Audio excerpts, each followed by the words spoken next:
नहमदहु नुसल्ली अला रसूलिहिल करीम अम्मा बाद फ़ाऊज़ बिल्लाहि मिनश शैतानिर रजीम बिस्मिल्लाहिर रहमानिर रहीम। अल्हम्दुलिल्लाह, बड़ी खुश नसीबी है कि आज ये नाचीज़ आपके सामने पॉडकास्ट की सीरीज़ लेकर हाजिर है। ये सीरीज़ में दीगर मेहमान खुसूसी से आपका रूबरू होगा।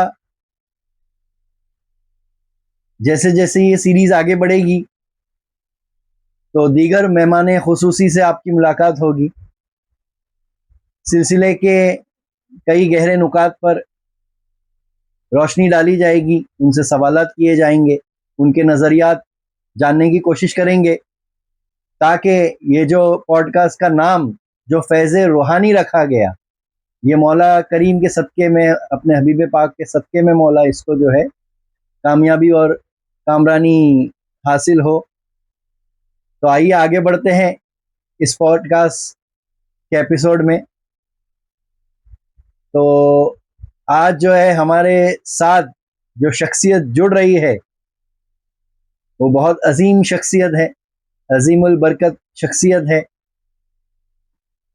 जो मेरे पीर कामिल हज़रत पीर मारूफ मद्दसिल्लाहुल आली के सज्जादा नशीन हज़रत फैज़ी पीर मद्दसिल्लाहुल आली। अस्सलाम वालेकुम। वालेकुम अस्सलाम। उम्मीद करता हूँ सब खैरियत से हो। जी, फजल है अल्लाह की। माशाअल्लाह माशाअल्लाह। तो ये बड़ी जो है मुसर्रत की बात है हमारे लिए कि आप इस पॉडकास्ट में हाजिर हैं। मैं भी शुक्रिया अदा करना चाहूँगा कि आपने जो है इस नाचीज़ को एक प्लेटफॉर्म दिया। तो बस यही है कि आज के इस पॉडकास्ट में आप रोशनी डालिए। जी, मैं सवाल तो नहीं कर सकता लेकिन रोशनी डालिए जी कि ये सज्जादियत का मुकाम क्या है। माशाअल्लाह। यानी दीगर सलासिल है, जी जब पीर कामिल का पर्दा होता है जी, तो उस सिलसिले को जो आगे लेके चलना है, जी जिसको हम मसनद नशी भी कहते हैं, बेशक। गादी नशीन भी कहते हैं, तो उसका असल जो मुकाम क्या है। जी, तो अस्सलामु अलैकुम वरहमतुल्लाहि वबरकातुहू। सरकार ने एक बड़ा ही दिलचस्प और एक ये बड़ी गहरी बात कही कि सज्जादा नशीन का मकाम क्या है। तो आज हम ये सज्जादा नशीन, ये जो अल्फाज है, ये कहाँ से आया, ये कहाँ से जो है ज़हूर में आया, मैं इसकी आपको एक नुक्ता बताता हूँ। क्या बात कि सज्जादा का माने ये होता है मुसल्ले के, और जो मुसल्ले पे बैठता है उसको सज्जादा नशीन कहते हैं। तो पहले के वक्त में एक बुजुर्गों का, हर बुजुर्गों का ये तर्ज अमल रहा है कि आप जो है एक मुसल्ले पे अपनी मसनद बनाते थे। क्या करते थे आप? अपनी मुसल्ले पे मसनद बनाते थे। देखिए आज भी एक तर्ज अमल दिखता है कि कोई कहीं जो है बुजुर्ग बेशक जो है वो अपने मुसल्ले पर बैठा करते, देखने में आया हाँ है। जी, क्या बात। तो ये वही है कि वो जो मुसल्ले पे बैठ गया वो सज्जादा नशीन हुआ। तो ठीक उसी तरह जो पहले के बुजुर्ग थे वो आप जो है उसी को अपना मसनद बनाते थे। तो आपका विसाल होने के बाद में जो आपका खून, यानी आपके जो बेटे होंगे, आपके जो फर्जंद होंगे, वो भी, या अगर फर्जंद नहीं है तो कोई सिलसिले का खलीफा भी जो है उस पर एक इज्मा होगा। तो वो जो उस मुसल्ले पे बैठेगा, जो उस मुसल्ले पे अपनी तशरीफ फरमाएगा, वो सज्जादा नशीन की सूरत में आएगा। बहुत बड़ी जिम्मेदारी और ये एक जिम्मेदारी भी है। तो जिम्मेदारी तो हम लोग उसके हुकूक भी आगे जानेंगे। तो एक ये अल्फाज जो कहाँ से आया, ये मैंने उस पर रोशनी डाला, ये मैंने उसका नुक्ता बयान फरमाया कि सज्जादा नशीन वो होता है जो अपने बुजुर्ग के, जो अपने पीर के मुसल्ले पे बैठ जाए, वो सज्जादा नशीन। क्या बात है। हम जब मस्जिद में नमाज पढ़ने जाते हैं जी, तो जो नमाजी होते हैं उनको भी मुसल्ली कहा जाता है, क्योंकि वो इमाम के पीछे होते हैं। क्या बात है, क्या बात। तो ये एक नुक्ता है। और सज्जादा नशीन होने के लिए, मसनद नशीन होने के लिए अब शराइत क्या क्या है, जरा उस पर बात करते हैं। क्या बात है कि मेरे सरकार, मेरे पीरो मुर्शिद, मैं उनका खाकसार, ये उनसे तालीमात हमें मिली है और ये आपने अपनी किताब में भी जो है इसको नक्श फरमाया है। कौन सी किताब है? निसाब तसव्वुफ। हाँ जी, मैं बता रहा हूँ कि मेरे सरकार की एक किताब है निसाब तसव्वुफ जो मंजर आम पर आ चुकी है, क्या बात है, सुभान तो मैं अल्लाह। उसकी एक बात बता रहा हूँ। आप फरमाते हैं कि सज्जादा नशीन अगर कोई मुरीद है तो उस मुरीद को ये चाहिए, यानी अगर मैं भी, अगर कोई फर्जंद भी होता है तो वो मुरीद ही होगा आपका बेशक। क्या बात, तो आप जो है मुरीद को अगर देखेंगे तो उस मुरीद में कुल मिलाकर 12 सिफत होनी चाहिए, क्या बात, तभी वो अपने शेख की मसनद पर बैठ सकता है, नहीं तो उस पर जायज नहीं कि वो उसकी शेख की मसनद इख्तियार करे। क्या बात, तो वो 12 सिफत कौन कौन सी है? तो पहली 2 सिफत आती है अल्लाह सुब्हानहू व तआला की, क्या बात, यानी सत्तारो गफ्फार की। क्या बात है, क्या बात, और दूसरी जो 2 सिफत है वो है हुजूर अकरम सल्लल्लाहु अलैहि वसल्लम की, जो है शफीक की और रफीक की। क्या बात है, क्या बात, और तीसरी जो सिफत, दो सिफत है, वो है हजरत अबू बकर सिद्दीक रजी अल्लाह ताला अन्हु की, जो है सदाकत की और मुतसद्दिक की। मुतसद्दिक यानी तस्दीक कराने वाला। क्या बात है, क्या बात, और चौथी जो सिफत आती है वो हजरत उमर फारूक रजी अल्लाह ताला अन्हु की।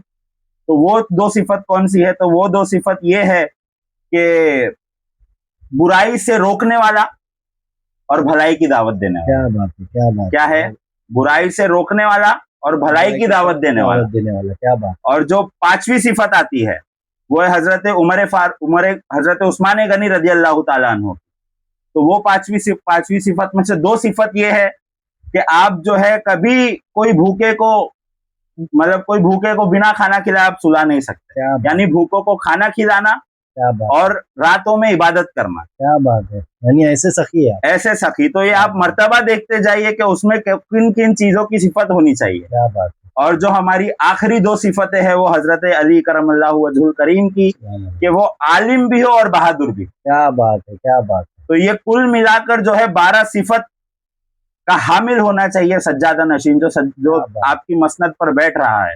यानी इससे ये समझ में आया मुझे कि ये जो मुकाम है, ये जो गादी नशीन है, ये जो मुसल्ला है, ये कोई मामूली नहीं है। बेशक बेशक। क्योंकि जब ये सिफत सुनने के बाद एक मुकाम उसको समझ में आ जाए तो सुभान अल्लाह। बेशक। तो माशाअल्लाह आज के इस पॉडकास्ट में एक बहुत ही गहरा जो है आपने नुकात बयान फरमाया, दिल जो है मुसर्रत से खुश हो गया माशाअल्लाह। ये 12 सिफत तो होनी ही चाहिए। और इन 12 सिफतों का निचोड़ क्या है? इन 12 सिफतों का निचोड़ है ऐब पोशी का। क्या बात है, सिफत सत्तारियत। सिफत सत्तारियत जो है ऐब पोशी होनी ही चाहिए, ये अव्वल और आखिर शर्त है सज्जादा नशीन के लिए। क्या बात। तो मैं ये समझता हूँ कि जिसमें ये सिफत आ गई, ये 12 की 12 सिफत आ गई, वो पीर का सज्जादा हो गया। क्या बात। खाली उसके लिए यही नहीं कि उनका खून होना चाहिए या उनका बेटा या उनका फर्जंद होना चाहिए। ये हर खलीफे में जो है ये अगर सिफत आ गई तो वो पीर का जानशीन हो गया। क्या बात है, क्या बात। तो जानशीनियत भी एक उसी की ब्रांच है जो सज्जादियत नशीन से मिलती है। तो जानशीनी एक ये होती है कि अगर कोई मुरीद जो खलीफा नहीं हो, जिसको पीर ने खिलाफत नहीं दी और पीर का जो है पर्दा हो गया, तो वो जानशीनी के मकाम पर फायज हो सकता है। क्या बात। अगर आपको फिर सिलसिला आगे बढ़ाना है, वो सिलसिला चलाना है, तो फिर आपको खिलाफत का तलबगार होना पड़ेगा।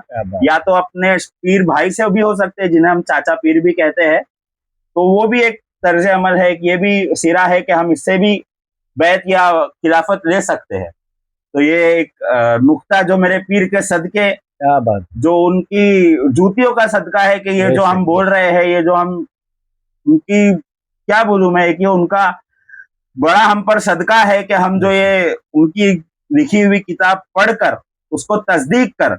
और ये एक मैं बात बताना चाहूंगा कि सरकार पीर आदिल, अभी एक यहीं से एक अलग थोड़ा लेकर चलता हूं मैं। सरकार पीर आदिल बीजापुरी रहमतुल्लाह अलैह आप फरमाते हैं, हमारे मैं कदे में रात दिन रहमत बरसती है।